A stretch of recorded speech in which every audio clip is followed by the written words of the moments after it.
friends? How you doing today? I am doing well, and I got some stuff. I went out shopping.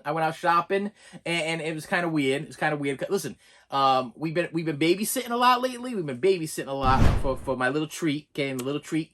My daughter's daughter, which I refer to as my little treat. Okay, because I don't like to say that granddaughter stuff here because that make me feel old. I don't want to feel old. Okay, I want to be timeless like Peter Pan and Ralph Macchio. That's what I want to be. I want to be timeless like Peter Pan and Ralph Macchio, because those people, they don't age. They don't age, and I don't want to age either. And if I start calling myself grandpa or Vavu or Vavo or whatever, I want to be Vavo. If I start calling myself old names, then I'm gonna become old. Okay, so it's better for me to just keep this at the good thing. But unfortunately, my daughter comes over and she's like, Dad, you got to watch this show. You got to watch this show with me and the baby. And I'm like, okay, put on the show. And she puts on the show, and I'm like, wow, this is like my family when I was raising you guys. So the show is about these dogs. I think they're dogs. Okay, it's actually this is what I picked up, because I could have passed it up, because it's 103 episodes of Bluey, season 1 and 2. 103 episodes on 4 discs, and it says Bluey bonus bits included too. And this is what sold it on me. This set includes every story from season 1 and 2, plus the Australian originals. So she says, listen, put this on YouTube, put on an episode of Bluey and just watch it.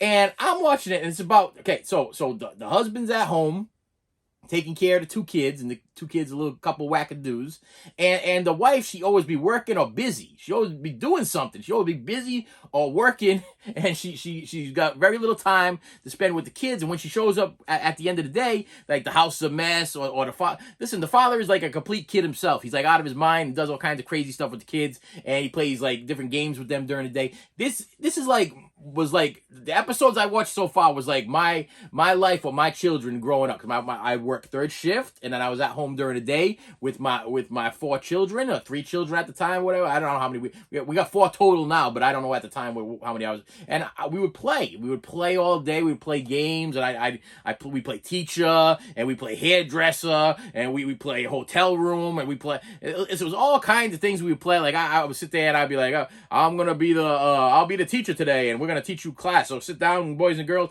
Listen, it was like a thing. So my daughter shows me this thing, and I'm like, wow, this reminds me of us, like when you guys were little. And she's like, yeah. She goes, and it's got those SpongeBob hidden like adult themed things that only adults will catch on to, but kids think are cute and funny and everything. Like SpongeBob, what was it? The Krusty Krab at Bikini Bottom. You know what I mean? Like stuff like that. You know what I mean? It's like stuff that only adults would like catch on to, the adult humor. So there's adult humor hidden in, like, subliminally in these Bluey episodes, and I found it to be entertaining and funny. So as I'm walking through Walmart, I'm like, $20 for 103 episodes. I'm like, where else can you buy 103 episodes of anything for $20? Okay, and this isn't a bootleg. This is original. This is whatever. And they had 1 left, so I'm like, this is a sign.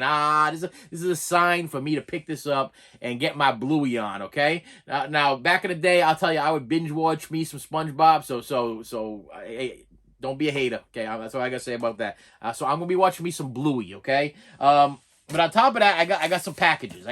Also, I'd like to throw out there that if you've been watching my channel, this attacking anxiety thing there that I ordered, hey, it's working good. It's working really good.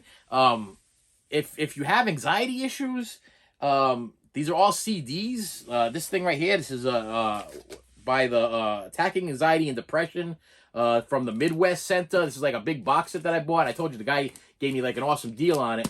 I've been listening to this stuff every single day. It's got a workbook in it. I've been doing the workbook and everything. And I'll tell you, I've been feeling, I gotta be honest with you, I've had maybe 1 anxiety attack since I started that, and that was like almost 2 weeks ago, okay? It's a lot of encouraging, reassuring CDs, motivational CDs, relaxation CDs, meditation CDs, telling you that things ain't your problem and this isn't, you're not wrong by thinking this way. Because you know, when you get anxiety problems, you think that everything's your fault. You think I'll tell you right now, somebody could fall right now and I'd be like, that was my fault. That was my fault. Something could happen. So a car accident down the street, that was my fault.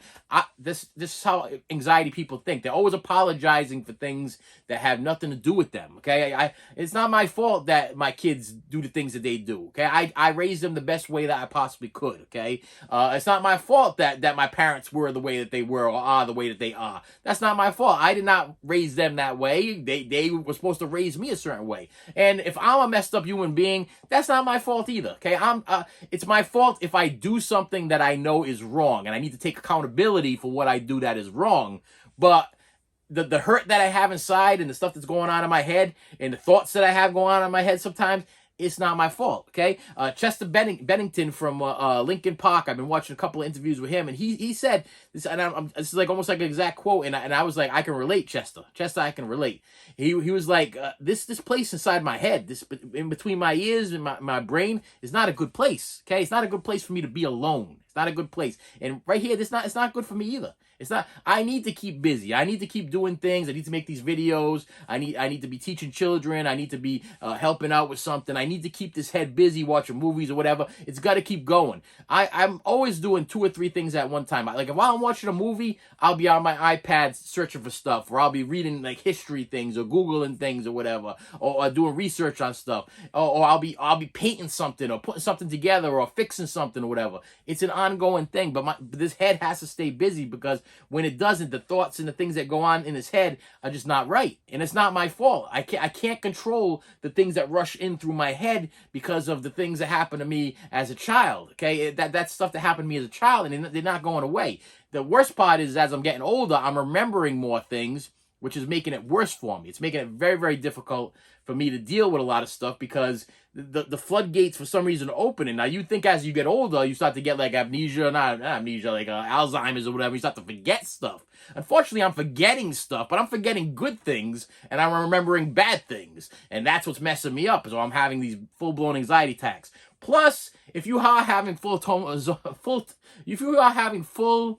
anxiety attacks, cut out the caffeine. Okay, listen, I'm not a coffee drinker, never been a coffee drinker, but I'll tell you right now, I can drink me bottles and bottles of Coca-Cola or Pepsi like there's no tomorrow. So what I did is I cut out the caffeine, and for almost like a week, it felt like someone was hammering a nail through my head. I felt like somebody was literally hammering a nail through my head for like almost 2 weeks now. It's been terrible, but I've been taking the ibuprofen, I've been taking the whatever medication we have, Tylenols or whatever we have on the counter. I've been taking 2 every day as soon as I wake up, because it feels like somebody's hammering a nail through my head because of the caffeine. Every once in a while, I will fill up the cup about this much of Coca-Cola or Pepsi or whatever, and I will give myself a shot just to try to work it out. Because what I heard was, after doing some research, back in the day, Coca-Cola and Pepsi was actually like a pharmaceutical. That would have been like a pharmaceutical thing. That would have been invented to help with headaches or whatever. But people enjoyed it so much they turned it into a soft drink. You know, it's one of those things. Now, is that true? Not true? I don't know. That's Wikipedia. Okay, I Wikipedia that. But it is true that one time I did call my doctor because I cut off caffeine altogether, and being that I was drinking like almost like a whole 12-pack of Coca-Cola a day, he's like, have yourself a soda. Go to McDonald's and go get yourself a large Coke, and your headache will go away. The problem is you didn't wean yourself off. You just cut out cold turkey. You got to wean yourself off the caffeine, okay? Because that's how much caffeine I was drinking. So what I realized is that the caffeine stimulates your mind, stimulates your head, so I had all these stimulants going on, and I was having full-blown anxiety attacks. So it was becoming a problem. But thanks to this little thing here, I got my razor knife ready because I'm about to open some stuff. Yeah, it's been better. Things have been better, and I gotta give a lot of thanks to this thing. It's working. It's the meditation thing's like a full body thing. Concentrate on your feet. Concentrate on your breathing. Concentrate on your legs and your thighs and your arms and your hands, and tighten everything up and then loosen everything up. It's been very, very therapeutic. So for the like, I think it was like $8, $9, $10, whatever it was for shipping I paid for this thing. It was worth it. All right, 2 packages. 1. Okay, let's crack this open here. And this comes from Melissa Bartholomew from Mertztown, PA. Let me see if I got any messages. You can film before, but I'll be going out. Be out for now. I do need what? He doesn't need a ride to drama. Okay. I'm gonna keep on going then. All right. So in here we have a copy of All right. So we have a copy of the brand new Elvis movie. The deal with this is the Elvis Blu-ray. So wait a minute here. So this is the Elvis Blu-ray. Hold on a second, because that means that if that's the Elvis Blu-ray, what the heck happened to the? Wait, let me see here. Did I mess something up? No, I did not mess something up. Wait a minute. Okay, so this is the Elvis Blu-ray. Now, if you have not seen the Elvis movie yet, it's entertaining. Listen, if you are an Elvis, like if you're cultish for Elvis, okay, if you know everything about Elvis, you're gonna watch this movie and be like, nope, nope, nope, not true, not true. That's not how Colonel Parker sounded. That's not what happened to Elvis. He didn't do that. He didn't do that. You wanna know why? Because I did a lot of research on this movie before I watched it. But as far as entertainment goes, I really wait. I just got a message. Hang on. Okay. I really enjoyed it. I really enjoyed this movie. I watched it with the family. It was a little long. I mean, what's the time limit on this thing at? 159 minutes. It was a little long, but but I love Elvis. I love Elvis music, and the guy that played Elvis, he did a great job. Now, this was the issue. Okay, now I got that. So actually, I got 3 packages open because I had this one, which I already opened because I had an issue. Not really an issue, but I had a man that I promised the digital code to, and I had to send them over the digital code. So I did open one, and I ended up buying this Elvis because they. Okay, so one came with a digital code, and one didn't come with a digital code. But I promised somebody that I would give them the digital code. So what I did is I was like, so this is the deal. This is a little bit crazy. I'm not a 4K guy. You know I'm not a 4K guy. You know I'm not a 4K guy, but this was cheaper than this. I bought these both on one on Macari, one on eBay, and I bought this one from Macari. And if you were to go to like any store for the 4K, I want to say they wanted between $31 and $27, I want to say, and I think it was like $23 or $25 for the Blu-ray. Well, I paid $12 for the Blu-ray, and the reason why I paid $12 for the Blu-ray is because if you open this thing up, all right, this one does have this was the used one, so it does come with the digital code, but I already gave the digital code away. And it's got this thing that says see Graceland, which my wife actually I told her, I said, can you check this out? Can we actually go see Graceland? And she checked out. She called. She went on the thing. She checked the prices and everything like that. And we could actually go to Graceland if we wanted to go to Graceland. And it's literally like a 19-hour drive from I think where we are right now. She's like, this is a 19-hour drive. I'm like, that's a 19-hour drive. Like that's nothing. We could do that. So you could drive for 19 hours. And then I got the 4K version, which I think I got a deal on this because this see no digital code.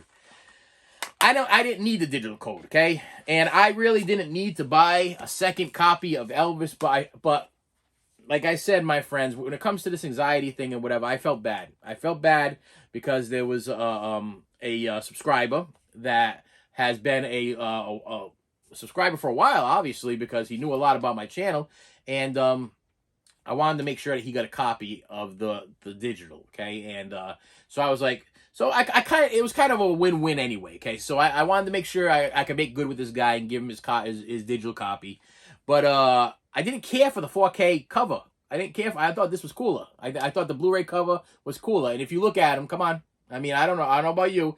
We can make a vote. You can comment below. I think the Blu-ray cover with Elvis just like looking just cool, or the guy that plays Elvis just looking just cool or whatever, is better than Elvis with the like he's about he's doing that thing there. I don't know. Look, you tell me. I mean, the backs are identical. As far as the 4K, let's see what's going on here, because you know that if you're a 4K guy, there's no special features on the 4K. Special features on this thing: bigger than life, the story of Elvis, rock and roll reality, the music and artists behind Elvis. Fit for a King, the styles of Elvis, Viva Australia, recreating iconic locations of Elvis, and Trouble lyrics, okay? And the bonus features are on the Blu-ray, okay? This has the same bonus features, and they are available on the Blu-ray and the DVD. So 4K, they haven't figured it out. Like I said, like that one ring to rule them all, one disc to rule them all. They haven't figured it out yet. They haven't figured out how to put all the special features on the 4K. I don't understand that, because the 4K is supposed to be like this super bit, whatever. Like I said, I'm not a technical person, but it's supposed to be like this super bit, whatever. You could fit 100,000 gigs or whatever the hell, whatever it is. I'm exaggerating, but I'm just trying to throw it out there. And then the Blu-ray, you can only fit like 50. Okay, so let's say that's a thing. Why is it that they can put the special features on the Blu-ray, but they can't put the special features on the 4K? That would eliminate everybody from having to buy the Blu-ray, but in a way, I don't want that to happen, because I'm a Blu-ray guy, not a 4K guy. I don't want to start having to rebuy all of my Blu-rays on 4K. Now, every once in a while, I get a movie that I'm obsessed with and I really, really love, and I'll buy the 4K just because the cover art or the box or the slip cover, or well, whatever it might be. But as far as 4Ks and Blu-rays, I really don't see the difference. I don't. Sometimes they're darker. I don't know. I just don't see it. I always compare the Dark Knight Rises or one of them, because I bought the Blu-ray and the 4K, and I actually watched them back to back to see if I could see the difference. I put them on 2 TVs and ran. I literally ran from room to room to see if there was a difference from one to the other. I found the 4Ks to be darker. I found the Blu-ray to be more pleasurable. That's my, I guess, prerogative, or my preference. Okay, I like my movies to have a little something. You know, the 4Ks are beautiful. Yeah, the picture quality is beautiful. It's a flawless picture or whatever. But sometimes that's too much. Sometimes flawless, too flawless is not good. I don't know. Does that make sense to you? I don't know. Maybe I'm crazy. I might be. Maybe nothing. I'm crazy. Okay. But that's just me. Plus the pricing. I mean, if I was to go buy this thing in the store and I wouldn't pay $32 for this and then pay $27 for this. That just doesn't make any sense to me. So I actually, I'll tell you, I paid, I think it was it $12? I think this is $12 for the Blu-ray, and the 4K. One of them came with the digital copy, and I needed to get the digital copy. It was like $2 more to get the digital copy. So I'm like, I'm gonna pay $2 more to assure that this man gets his digital copy of Elvis. Okay. So with that said, yeah, that was one of my little pickup things there. I can put that in there. And then I got this box. That, oh, it's fragile over here. Wait a minute.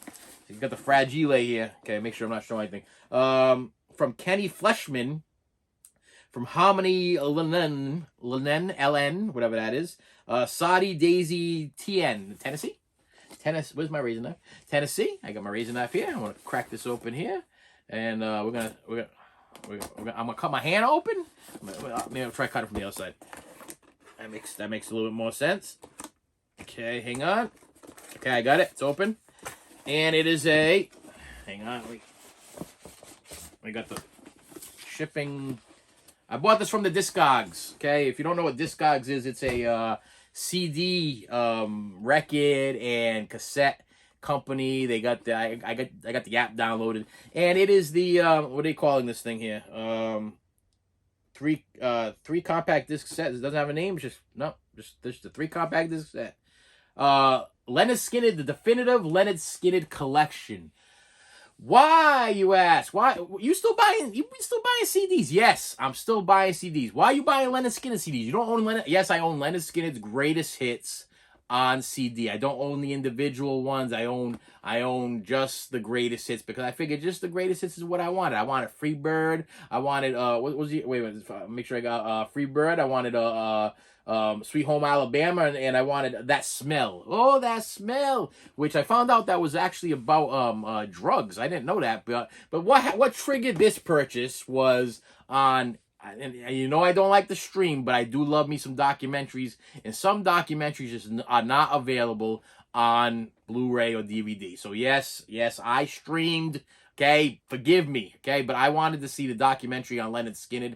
I wanted to hear the story of Lynyrd Skynyrd. I wanted to find out about the plane crash, the surviving members, what happened, how it happened.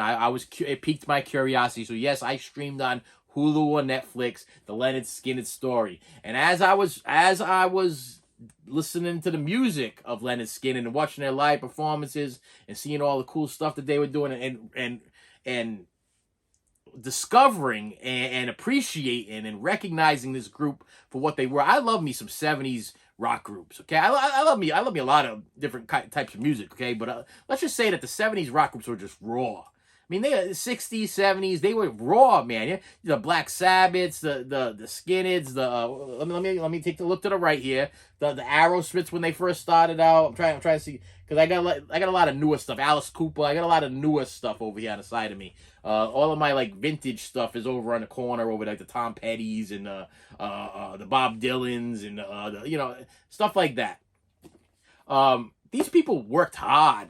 They were a hard working rock band. They were a hard drinking, hard drug doing rock band, and that's the era that I love. I love that hard rocking, hard drugging, hard women and drugs, sex, drugs, and rock and roll, and just destroying things. These are the groups that threw the TVs out the windows because they could. You know what I mean? It's like I'm not promoting any violence or any anger or anything like that. But it's just there's an era and there's a feel to the certain kind of music.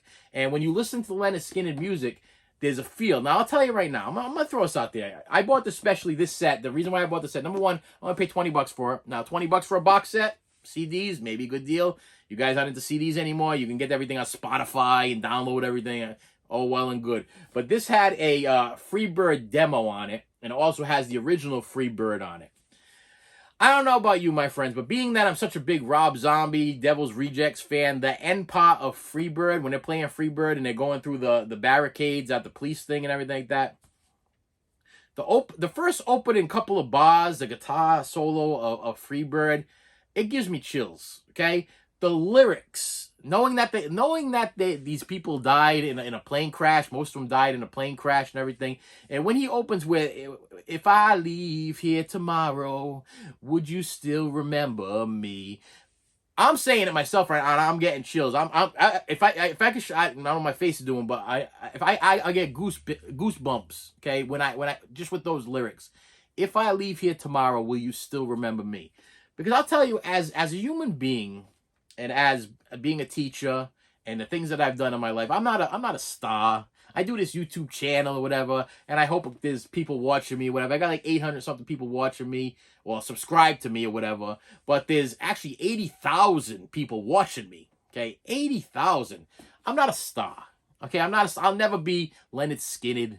I'll never be the Beatles or Guns N' Roses. I won't even be Axl Rose's right shoe that he left behind when they had the riots, okay? But when I leave here, will people still remember me? I mean, that's a profound question. And Ronnie Van Zant, the lead singer of this thing, yes. The answer is yes, because a guy like me, I don't know how many years after the death, no disrespect, but this says Freebird, this is 1970, this is a recording from 1970 to 1977, so think about this, 1970 to 1977, it's a lot of years, and Lynyrd Skynyrd is still remembered. So to answer your question, Ronnie, is if you leave here tomorrow, will we still remember you? Yes. And God bless you. I hope you are where you're supposed to be, because I watched that documentary, and yeah, he could be a tough guy. He gave his band mates. There was a lot of crazy stuff going on with Lynyrd Skynyrd. But the bottom line is sometimes there's just things that people do that just bring you joy. And this Freebird song, it's got to be one of my top 20. I'll say top 20, because there is a lot of songs that put me in a place where I'm like, yeah, I feel good. I get you. I understand where you were coming from with those lyrics. Those lyrics are very profound. That Smell song, if you go on YouTube and look up That Smell, look at the lyrics for it. Supposedly this was when they were going through like this drug time, and they were doing like the That Smell thing coming from this documentary. The reason why they called it That Smell is because they always felt like they could smell that death was near. That they always knew that they were going to die at a young age. So the guy that wrote That Smell had that feeling like, you know what, that's because he was doing the drugs and alcohol and driving fast cars. They had multiple car accidents. So the song That Smell was about, they could almost smell that death was like right around the corner. So that's what the song was about. But if you read the lyrics, I never read the lyrics before, but they put it on in the documentary. I was like, wow, that's intense. The lyrics were very intense. It made me appreciate the song even more. It made me want to sit down with some Lynyrd Skynyrd and read along the lyrics and get to understand this group a little bit more. But I'll tell you right now, they were awesome. They were unbelievably awesome. There's a part in the documentary where I guess they were opening for the Rolling Stones. And the Rolling Stones said to them, we got one request. I guess the stage was set up like it had the tongue, the Rolling Stones mouth with the tongue. You can't go out on the tongue. You can't go out on the tongue. You can go use all the stage, but don't go out on the tongue. That's for us to do our set. That's like our special thing, is that we go out on the tongue. Mick Jagger was like that or whatever. And Ronnie Van Zant, they're doing Freebird, and he just puts his arms around his band, and he walks them out into the middle of the tongue. As far as it was so cool because this is back in the day before all the guitars had chords. So you can actually see one of the bassists. He gets to a certain point and he gets jerked around in a circle because his chord wouldn't allow him to go to the end of the tongue. But the guitarist could, and the singer could, and it was just a moment. And I'll tell you, it was one of those hair raising in the back of your neck feelings. And I was like, I gotta get me some more Skinner. I gotta get me some more Leonard Skinner. Because this is some great music, and there's some stuff that I know that I've missed out on. I know there's some stuff that a 8-song greatest hits is not going to cover. And what I did is I actually listened. You can listen to the Freebird demo on YouTube. Before I made this purchase, I was like, is it worth? Because I'm such a big Freebird song fan, just because of those lyrics and everything, and the meaning behind the song, and I'll tell you, Freebird is like you stop playing that song. If you guys are not familiar with this, if I'm listening to some kind of weird viewers that are either too young or whatever, so you guys you like under 30 or whatever, just tuned in and you like, I don't understand what this guy's talking about. Leonard Skinner, what is this? Look up Freebird on YouTube and just listen to the song. Watch it with the lyrics. They got lyric ones. Read the lyrics, listen to the song, and float away. That's what I gotta say. Float away, and just let it go. Let everything go, because I think to me that's what I got from Freebird. It was like, I'm just, you know what, I got nothing else to lose anymore. I got no. I almost feel like it was like he knew that eventually he was gonna go, and like a bird who's free to fly and do whatever they want to go do. Just do what you want to go do, and live your life and be free, and stop worrying about things. Don't worry about it, because you know what? We're promised a couple of things. You know, there's taxes and death. Isn't that what they say? Taxes and death. That's what we're promised in this life or whatever. So death is gonna come eventually. Just go. Life should be a ride. Go along for the ride. Be free. Relax.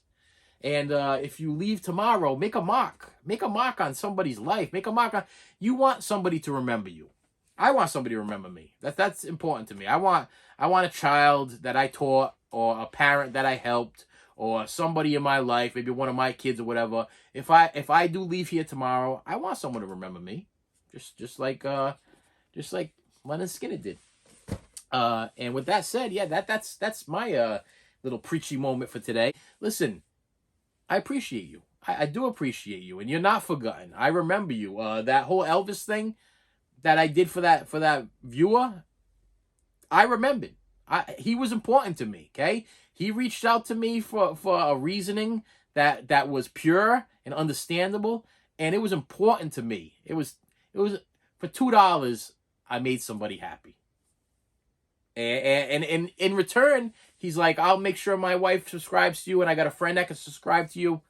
I didn't ask for it, but when you give good, you get good. When you treat people good, and you show them your appreciation, and you remember people, and you have that thing, you have that thing going on with somebody, it's a good thing.